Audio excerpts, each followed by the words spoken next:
దిన చినుకులు చవి చూపించి కన్నుల దాహం ఇంకా పెంచి కమ్మని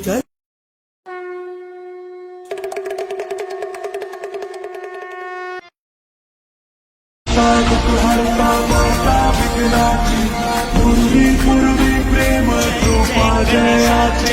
సర్వాంగి సుందర విషేందూరాచి కంటి సల్కే బాల ముక్త భారాచి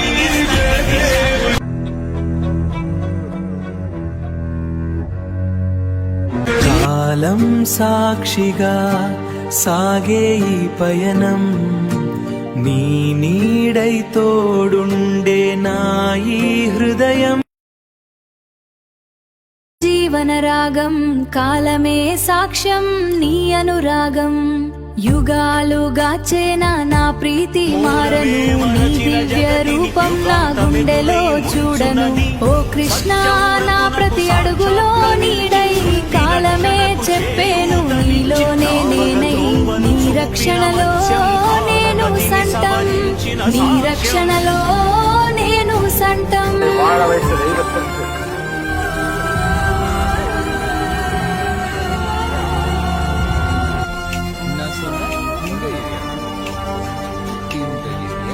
చేయదలచిన మహత్కార్యము మోయజా. పూజ అనే అమ్మాయి పిజ్జాలు ఆర్డర్ చేసింది. ఆమె ఫ్లాట్ నంబర్ చెప్పగలరా? Flat number 24. Delivery man Dinesh ఒక మహిళను హత్య చేశాడు. మీకు దినేష్ తెలుసా? మీకు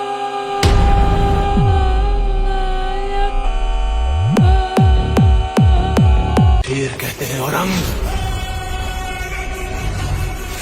और शेर कहते हैं औरंग और शेर 2026 में पुरानी से पुरानी गरीबी दूर हो जाती है और सोमवार तक उसकी एक मनोकामना पूरी हो जाती है। अगर विश्वास नहीं है तो आप भी इस वीडियो को शेयर करके देख लो। ఎదురు చూడు కన్నీరు తుడిచే వేళ ఎప్పుడు రాదు ప్రతి అడుగే గమ్యం ప్రతి దారే పాఠం నీ జీవితం నీ చేతిలోనే కదరం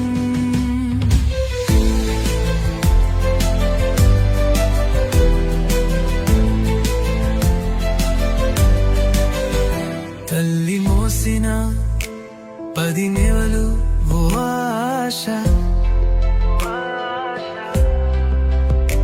ఆశని నిలబెట్టే నీ చైతన్య రాశ వదిలేస్తే ప్రపంచం వేచి ఉండదు నీ నడకే నీ దారి నిలిపి చూడదు వెలుగు కోసం తగిలే పటి ఉదయం చీకటి చీల్చే నీ ఉత్సాహం కావాలి పాట చదువు కన్నా బతుకు పెద్దది పాటించాల్సిన పాఠాలే నిజమైన విద్య చేపల కోరిక వలలో పరితే వల కాదు తప్పు కోరికే గమ్యం కాలం నీతో ఆట ఆడదు నీ పొరపాట్లను ఎప్పుడు మాఫీ చెయ్యదు నిన్నని మరిచిపోయేపు హించుకో ఈ క్షణమే నేదే దాన్నే చక్కగా తీర్చుకో గమ్యం తెలుసుకున్న నావే గలుసుకుంటూ తెగిన తాడు మళ్ళీ కూడబ జాగ్రత్తపడు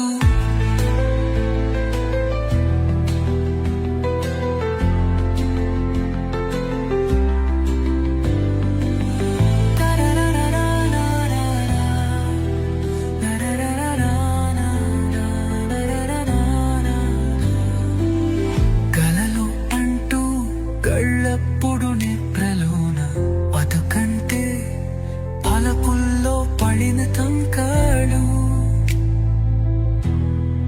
కప్పులైన నీతో నేర్చుకుంటే చాలు జీవితం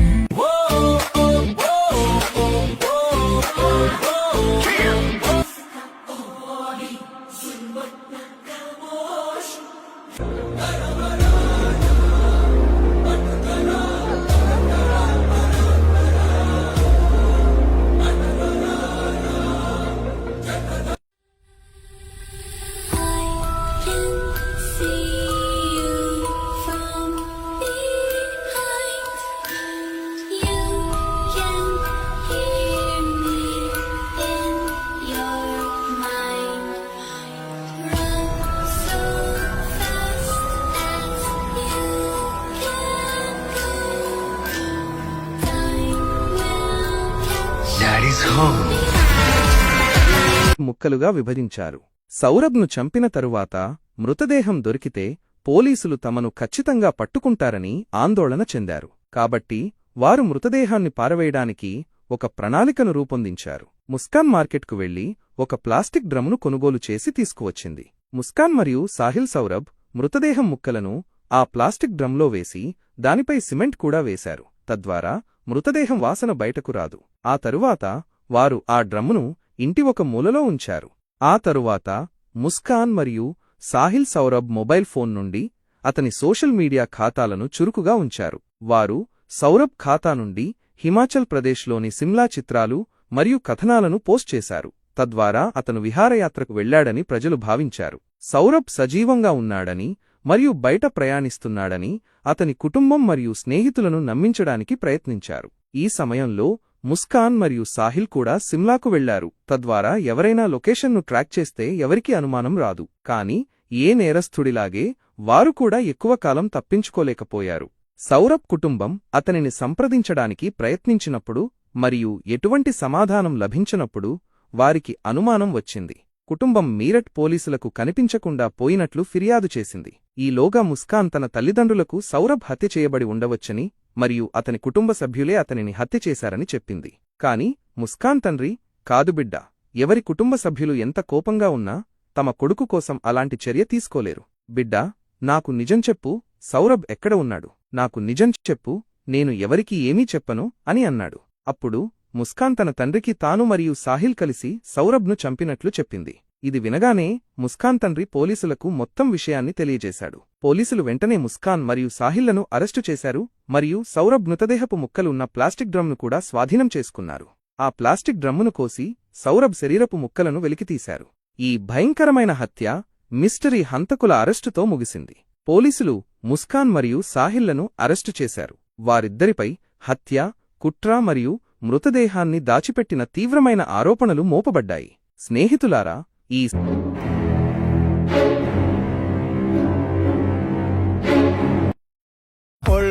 Exactly what I need before a single word is spoken. We don't have to say a thing at all. உங்களை தீச்ச உட டைம்ல வெச்ச வெண்டிங்க அந்த கேப்ல தான் போஸ்டிங்கடா நீங்க ட்ரெண்டிங்